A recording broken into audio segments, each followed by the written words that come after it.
Ya. Nah, ada 4 paten yang sudah diakui oleh BPOM, ya, cell regeneration effect, kemudian improve blood circulation. Ini 2 ini sebenarnya Bapak Ibu pasti sudah lihat di produk SOP. Ya. Lalu yang baru di sini adalah anti-hypertensive agent dan prevent blood clotting. Ya. Ini adalah fungsi dari triple peptide yang lain. Apa itu peptide? Protein yang kecil, ya. Protein yang besar dipotong kecil-kecil namanya peptida. Untuk menjamin yang namanya penyerapan secara utuh. Oke. Jadi yang 2 yang baru dari SOP dengan upgrade seperti ini adalah antihipertensi dan mencegah terbentuknya clotting, ya, bekuan darah. Nah, di uji klinis Subarashi, ya, pada keping-keping pembekuan darah, ya. Jadi kalau pembekuan darah yang nggak aktif, bentuknya benar-benar bagus nih, ya, tapi setelah aktif dia jadi seperti durian. Ya, kenapa sih? Ya, dia harus berpegangan satu sama yang lain, terus ngikat darah, ngikat apalagi, ya, bikin net, ya, bikin jaring, ya. Tujuannya seperti itu. Ya. Lalu nih, mesti ada next gambar berikutnya.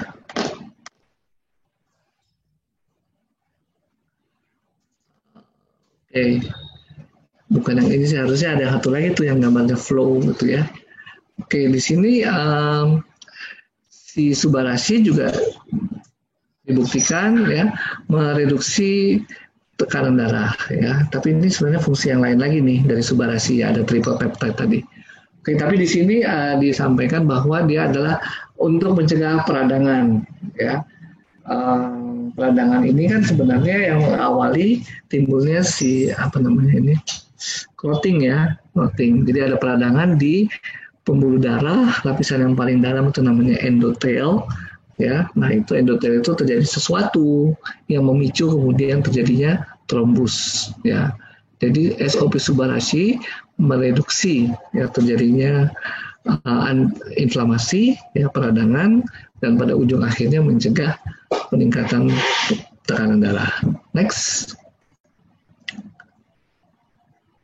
Nah, ini uji klinis Subarashi. Kita ngomong Subarashi, SOP Subarashi itu satu kesatuan, yang isinya triple peptide. Jadi mungkin agak sedikit loncat-loncat, ya. Tapi ini kalau di breakdown, oh ini fungsinya salmon, ini fungsinya si vegan peptide, ini fungsinya si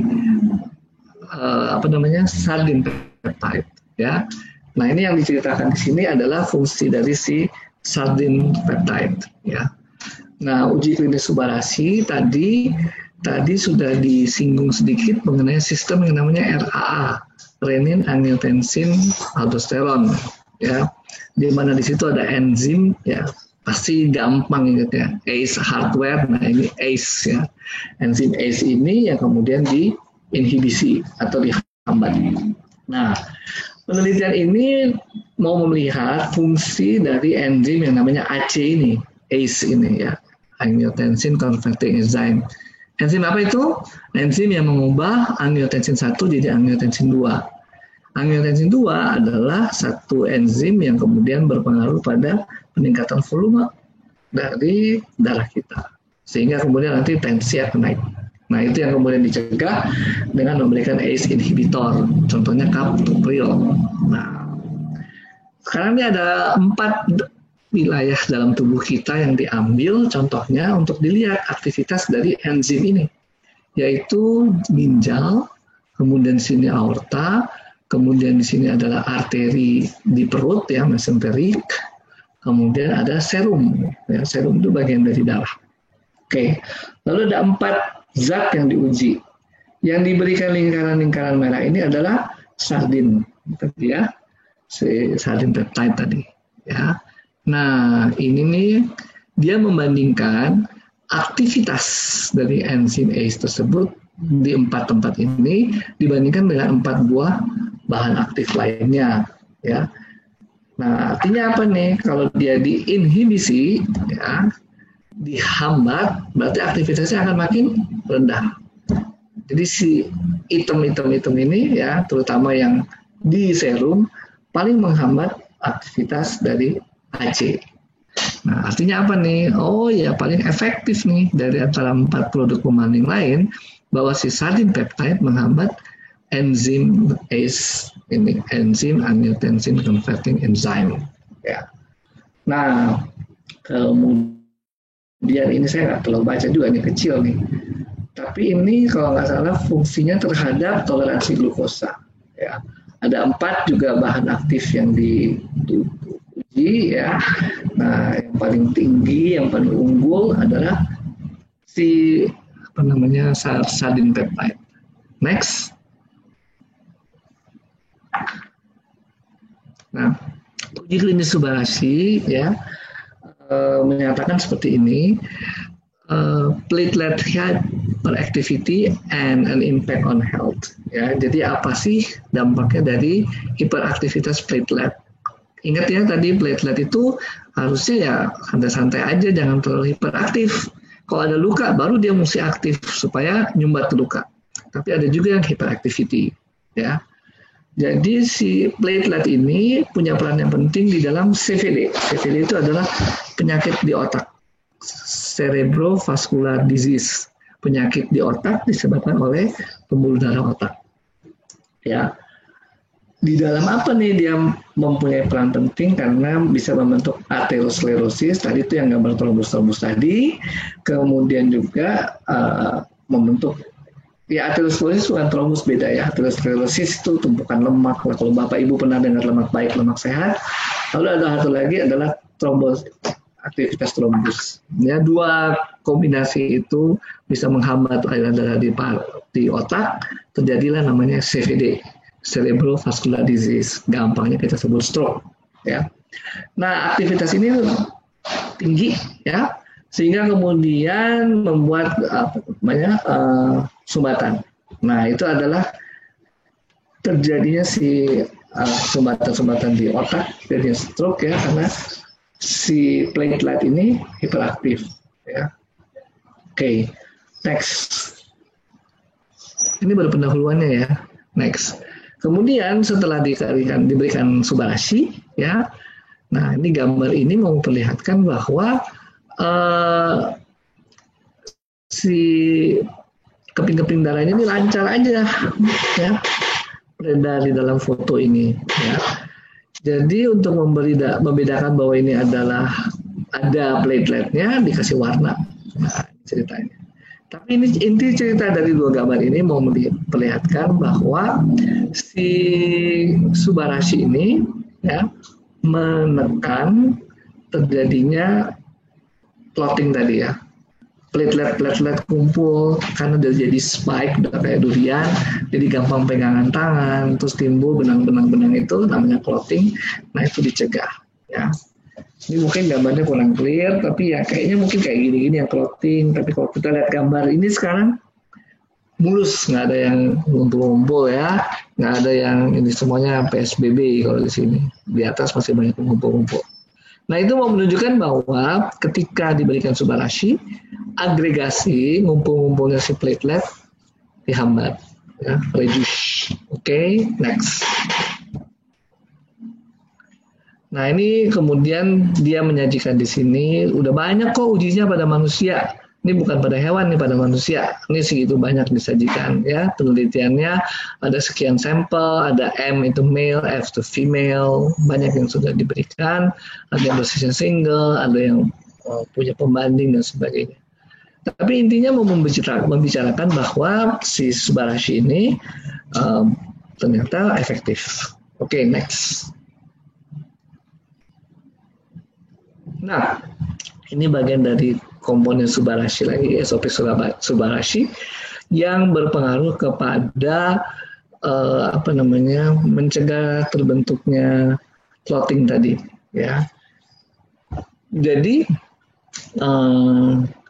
sebenarnya zat-zat yang punya sifat mencegah clotting antara lain ADP, ada lagi kolagen, ya itu semua mempunyai sifat mencegah ya terjadinya clotting.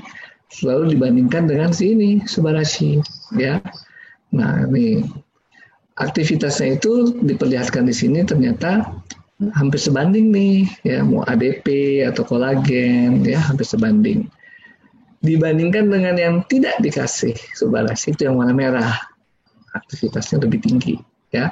Jadi dia mau bilang bahwa subbarasi ini sama lah, hampir sama dia untuk menghambat terjadinya hambatan atau terjadinya clotting, untuk menghambat terjadinya clotting. Ini yang digambarkan pada gambar ini, ya. Dibandingkan dengan yang merah yang nggak dikasih, udah jelas bedanya, ya. Nah, barang-barang ini apa sih ADP? ADP itu adalah bagian dari proses pembentukan energi, ya. Yang dulunya ATP, kemudian dibuang 1P, kemudian jadi ADP sambil melepaskan energi. Kalau kolagen apa? Kolagen, wah ibu udah tahu ya, itu buat kecantikan, taruh di kulit lah, bikin kulit jadi lentur, dan sebagainya. Kolagen. Itu semua punya aktivitas yang sama, mencegah terbentuknya trombus. Next. Nah, ini membicarakan yang tadi lagi nih, aktivitasnya si SP ini adalah sardine peptide dibandingkan dengan captopril, ya. Untuk menahan apa? Nah, ternyata paling kirinya adalah ekskresi albumin di urin. Apa sih itu barang? Aduh, pernah periksa hati dong, ya. Siapa yang sakit hati pasti pernah periksa hatinya, ya. Di situ ada SGOT, ada SGPT, ada bilirubin, ada albumin. Albumin itu adalah protein yang diproduksi oleh hati. Normalnya kita butuh albumin, sehingga albumin nggak mungkin dibuang di urin, ya. Ini yang dites, ya. Gimana nih orang-orang yang tidak ditreatment dibandingkan dengan yang diberikan sardine peptide dan captopril, ya. Ternyata sebanding nih, ya, menurunkan pembuangan albumin. Ya, artinya ya ginjalnya diperbaiki, ya. Karena albumin harusnya tidak keluar dalam penyaringan di ginjal. Jadi ini dia membuktikan bahwa CSP ini juga hampir sama dengan captopril, itu mencegah tidak terjadinya ekskresi albumin. Nah, baca nih. Count 14 days after consumption. 14 hari setelah konsumsi. Wah, ini bagus banget nih, ya. Karena ini penelitian udah publish, ya. Jadi ini bisa menggantikan fungsi obat-obatan barangkali, ya. Sehingga sama, ya, mencegah tidak terjadinya ekskresi albumin. Ya. Next.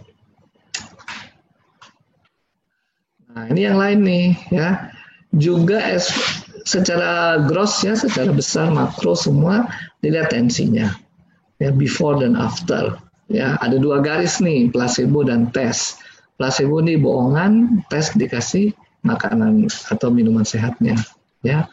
Sebelah kiri mau menunjukkan dia sistole, sebelah kanan menunjukkan diastole. Apa tuh? Sistole diastole adalah tekanan darah, kan ada 2 angka. Sistole yang atas yang selalu lebih besar daripada diastole, ya. Nah, ini setelah sekian lama dikasih produk yang namanya subbarasi, SOP subbarasi. Nah, bedanya di sini, ya. Yang placebo tetap tinggi, ya, tapi yang dikasih subbarasi turun, ya. Hal yang sama juga terjadi pada diastole. Tapi ini kayaknya kebalik nih, yang kanan itu sistole. Saya salah ngomongnya. Yang sebelah kiri diastole, lalu dari minggu ke minggu tuh before and after, ya. Oke, next.